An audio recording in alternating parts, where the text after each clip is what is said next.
Medical കാര്യത്തെക്കുറിച്ച് പറയുമ്പോൾ definitely ഡോക്ടറിൻ്റെ ക്വാളിഫിക്കേഷനും എക്സ്പീരിയൻസും ഒക്കെ എല്ലാവരും അറിയേണ്ടതാണ്. ഞാൻ 1981 ബാച്ചിൽ കോട്ടയം മെഡിക്കൽ കോളേജിൽ നിന്ന് MBBS അത് കഴിഞ്ഞ് തിരുവനന്തപുരം മെഡിക്കൽ കോളേജിൽ നിന്നാണ് MD ചെയ്തത്. അതിനുശേഷം റീപ്രൊഡക്റ്റീവ് മെഡിസിനിലാണ് കൂടുതൽ സ്പെഷ്യൽ ട്രെയിനിങ്ങുകളും അതുപോലെ ഇൻഫെർട്ടിലിറ്റിയിലുമാണ്.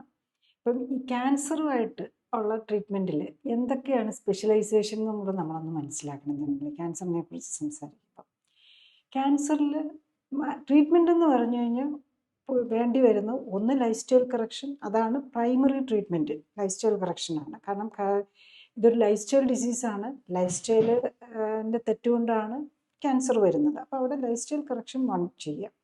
ഇപ്പം നമുക്കറിയാം ചൂയിങ്ങും സ്മോക്കിങ്ങും ലങ് ക്യാൻസറിന് കാരണം ടൊബാക്കോ യൂസും അതുപോലെ ലിവർ ക്യാൻസറിന് കാരണം ആൽക്കഹോളും ഒക്കെയാണെന്ന് നമുക്കറിയാം. അതുപോലെ പല കാര്യങ്ങൾക്കും ലൈഫ് സ്റ്റൈലുമായിട്ട് റിലേറ്റഡ് ആണ്. എല്ലാ ക്യാൻസറും ലൈഫ് സ്റ്റൈലുമായിട്ട് റിലേറ്റഡ് ആണ്. അപ്പം മെയിൻ പില്ലർ എന്ന് പറയുന്നത് ലൈഫ് സ്റ്റൈൽ കറക്ഷനാണ്. പിന്നെ ഉള്ളത് നമുക്ക് ഓപ്പറേഷനാണ്. ഇപ്പം എന്തെങ്കിലും ട്യൂമർ നമ്മൾ മുഴ കണ്ടു കഴിഞ്ഞ് കഴിഞ്ഞാൽ അത് ഓപ്പറബിൾ ആണെങ്കിൽ അത് എടുത്തു കളയുക എന്നുള്ളതാണ്. പിന്നെ അതിന് വീണ്ടും വരാതിരിക്കാൻ അല്ലെ അതിൻ്റെ റെമിനൻസ് ഉണ്ടെങ്കിൽ എന്നുള്ള നിലയിലാണ് കീമോതെറാപ്പിയും റേഡിയേഷനും കൊടുക്കും. പിന്നെ ഓപ്പറബിൾ അല്ലാത്ത നിലയിൽ വരുമ്പോഴാണ് നമ്മൾ ഫസ്റ്റ് തന്നെ റേഡിയേഷന് അല്ലെ കീമോതെറാപ്പി അങ്ങനെയൊക്കെയുള്ള ഇതും ട്രീറ്റ്മെൻറ്റ്. അപ്പം 4 സ്പെഷ്യലിസ്റ്റുകളാണെങ്കിലും നമ്മൾ മനസ്സിലാക്കണം.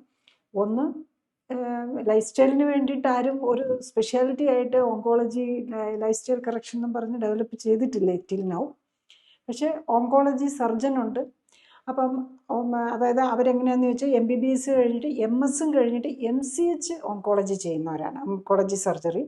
അതിൽ തന്നെ ചിലപ്പം ഹെഡ് ആൻഡ് നെക്ക് സർജറി അല്ലെങ്കിൽ ഗൈനക് സർജറി അങ്ങനെയും സബ് സ്പെഷ്യലൈസേഷനും കൂടെ ഉണ്ട്. ഗാസ്ട്രോ ഓങ്കോളജി, അങ്ങനെ ഓങ്കോളജി സർജറി.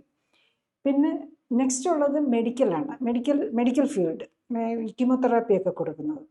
അതിൽ MBBS കഴിഞ്ഞിട്ട് MD റേഡിയോ തെറാപ്പി എന്നും പറഞ്ഞൊരു സ്പെഷ്യലൈസേഷനാണുള്ളത്. അത് കഴിഞ്ഞിട്ട് നെക്സ്റ്റാണ് DM ഓങ്കോളജി ഉണ്ട്. അപ്പം ഇത് ഇങ്ങനെയുള്ള സ്പെഷ്യലൈസേഷൻ കഴിഞ്ഞവരാണ്. അപ്പം നിങ്ങളും ശ്രദ്ധിക്കണം അത് അവരെവിടെയാണ് പഠിച്ചിരുന്നത്. ഗവൺമെൻറ് ഇപ്പം നമ്മൾ കേരളത്തിലും ഇന്ത്യയിലും ഒക്കെയാണ് ഏറ്റവും ബെസ്റ്റ് ആയിട്ടുള്ള ഒരു ഗവൺമെൻറ് മെഡിക്കൽ കോളേജിൽ മെറിറ്റിൽ പഠിച്ചവരായിരിക്കും. അവരായിരിക്കും ഏറ്റവും കോമ്പറ്റൻ്റ് ആയിട്ടുണ്ടാകാൻ സാധ്യത. കൂടുതൽ അറിയാൻ ലിങ്ക് ക്ലിക്ക് ചെയ്യുക. കൂടുതൽ വീഡിയോകൾക്കായി സബ്സ്ക്രൈബ് ബട്ടൺ അമർത്തുക.